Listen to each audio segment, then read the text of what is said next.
الشيطان الرجيم بسم الله الرحمن الرحيم اللهم صل على محمد وآل محمد وعجل فرجهم. My dear brothers and sisters, Assalamu alaikum wa rahmatullahi wa barakatuh.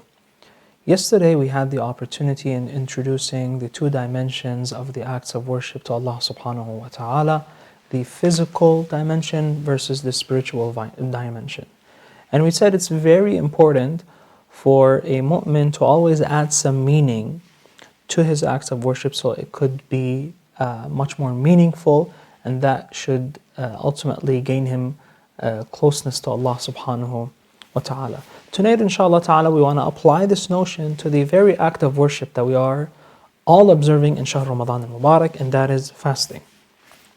So ulama al-akhlaq, they categorize, if you will, fasting into three categories. Number one, they call it as-siyamul aam, the very public fastings, or generally we labeled it as the cultural fasters, the traditional fasters, people who find themselves in households that observe siyam, and they thought to themselves that this is a good act and why not just doing it. Or for example, that they found their society doing it, their friend doing it, and they wanted to try it out, and that's very good, that's very recommended in fact, right? This shows you how grand is the light of guidance in those acts of worship dictated by Allah subhanahu wa ta'ala. We said where it becomes detrimental is only when you get stuck at that level, right?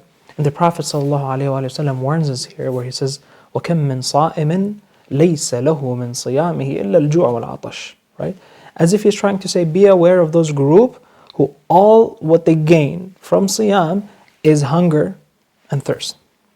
That is the physical part of it. When you don't add any meaning to it and you know why you're doing it in the first place.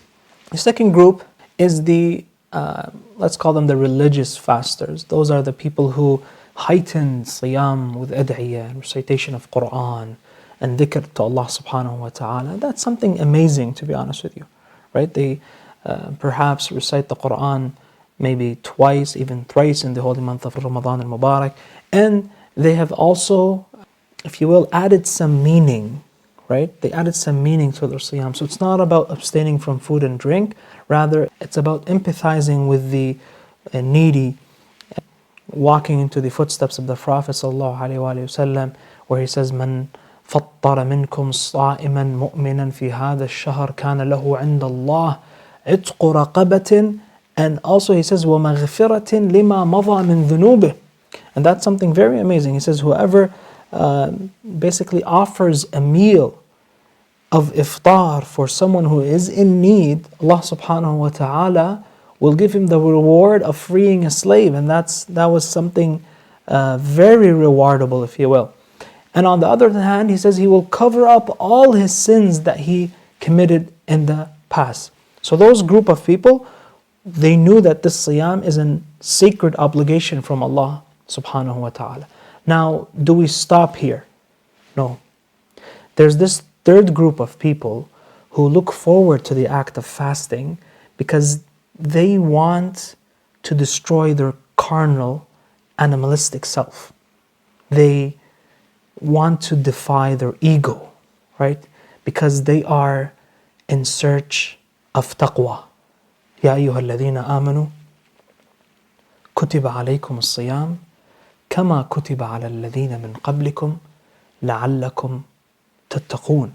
O those who you believe, siyam, fasting, has been prescribed upon you in the same way it was prescribed upon people before you, so you may attain taqwa.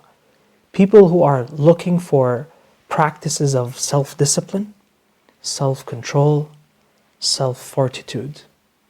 Perhaps fasting is trying to change our mindset towards reality. Please stay tuned for tomorrow's episode as we open up the topic of taqwa and its relation to siyam. Wa sallallahu ala Muhammadin wa alihi at-tayyibin at-tahirin.